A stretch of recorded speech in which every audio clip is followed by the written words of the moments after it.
I have been hearing many people, including supporters of alternative media outlets, say that Donald Trump is going to restore the United States of America back to its glory days. Based on my research on the political system of the USA and understanding of how governments truly work, I can confidently say that Donald Trump is just another puppet of the elite. However, some puppets do rebel against their masters. Is Donald Trump one of them? What most people do not realize is that Donald Trump is not working for the American people, because he is the president of one of the largest corporations in the world. This corporation is called the United States Incorporated, also doing business as the United States of America Incorporated. They often write the corporate name United States without the Incorporated to prevent you from knowing that it is a corporation. If you want proof that the United States is a corporation, read my empowering article titled Proof That the USA is Controlled by Foreign Corporations. Why nearly all politicians are blood-sucking, energy-sucking actors. Another very important thing you need to know about nearly all politicians is that they are actors trained in the art of attracting your attention, so they can drain your energy and give it to the dark forces. Like they say, where attention goes, energy flows. The word politician is defined as a person who is active in party politics. The word you need to pay attention to in the previous definition is politics. The word politics means the science or art of political government or the practice or profession of conducting political affairs. When you split the word politics into two words, it becomes politics. The word poli sounds similar to the prefix poly.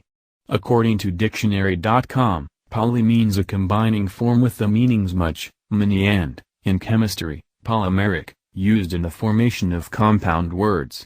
As for the word tick, it sounds like the word tick, which means any of numerous blood-sucking arachnids of the order Acarina, including the families Ixtidae and Argosidae, somewhat larger than the related mites and having a barbed proboscis for attachment to the skin of warm-blooded vertebrates.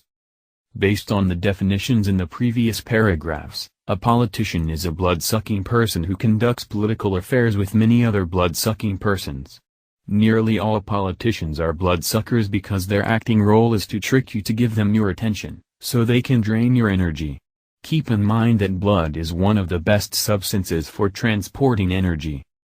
Below is an excerpt from an article I wrote titled Why the Right to Vote in the United States is a Fraud that explains why politicians are bloodsuckers or energy suckers. This article talks about how the voting system is used to drain your energy.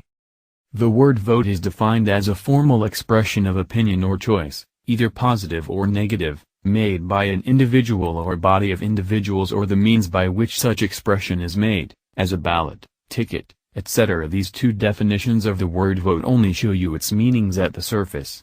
To find the deeper meanings of the word vote, you need to use the art of phonics to help you see the relation among words. Phonetically, the word vote sounds exactly like the word volt. Where do you go vote? Volt at. In a voting terminal or a polling place. The word pole sounds similar to the word pole. A pole is the electric battery pole of positive, plus, or negative.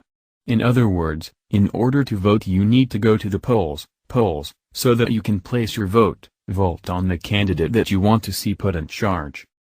Once the votes, are counted, the politician or politician that receives the most votes, is the one who is going to be put into the position of power. Maybe this is why it is called power politics. Are you starting to see the connection here?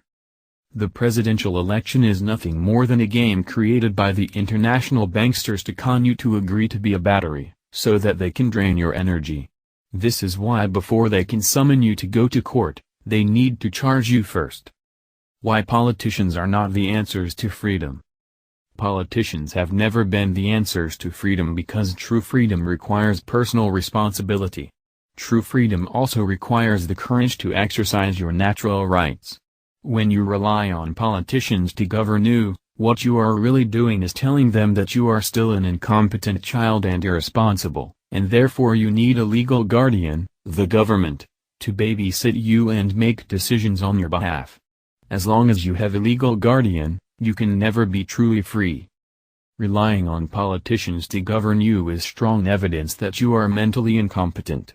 An incompetent person is not allowed to have true freedom, because he could harm himself or worse harm others. When you rely on politicians to make important decisions for you, they see you as an incompetent child who needs to be babysat every day. If you were a politician, legal guardian, government, would you want to give an incompetent child the freedom to do whatever he wants? Politicians are often very addicted to money and power.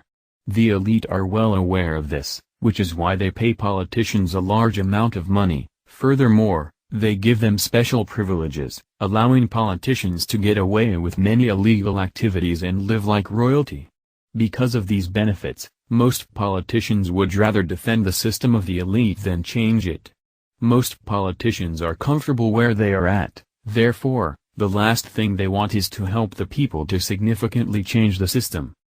Why the people are the answers to freedom.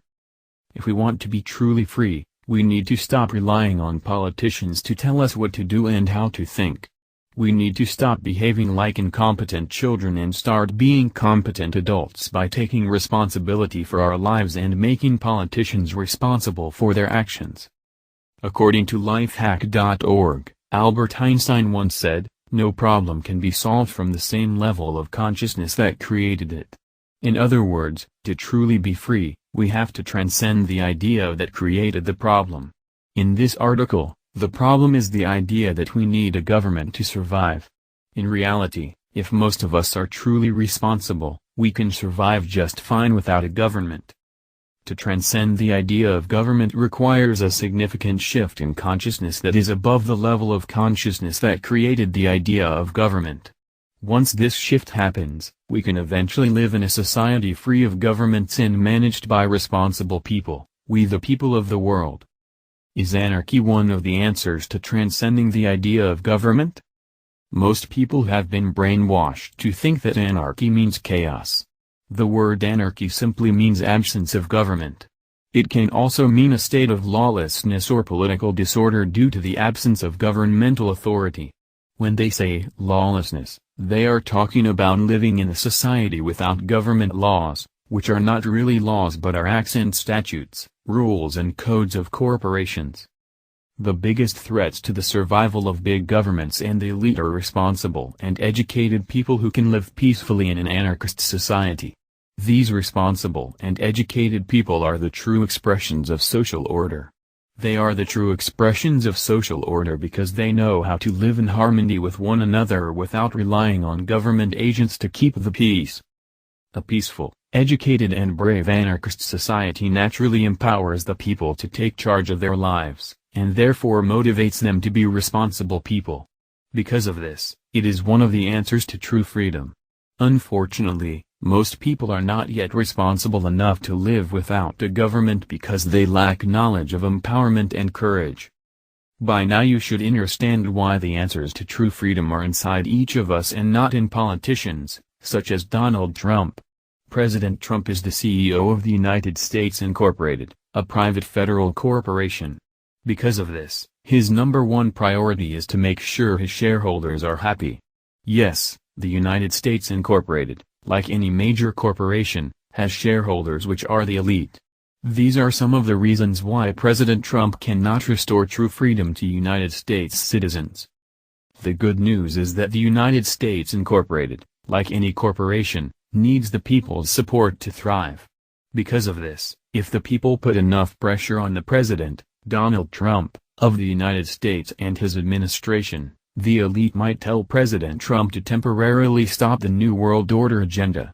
However, this does not mean that President Trump will be able to restore freedom to United States citizens. If you do not like what the United States Incorporated is doing to the world, stop supporting it as much as possible. One of the most effective ways to do this is to learn how to exercise and defend your natural rights, so you can remove yourself from the jurisdiction of the legal system. Also, learn how the birth certificate is used to take away your natural rights and stop voting. Read this empowering article to learn why you should stop voting. An empowering article that will help you understand why politicians are not the answers to freedom is titled U.S. Admiralty Courts Exist Because the United States is Under Martial Law. Also, Read this empowering free book titled "The United States is Still a British Colony."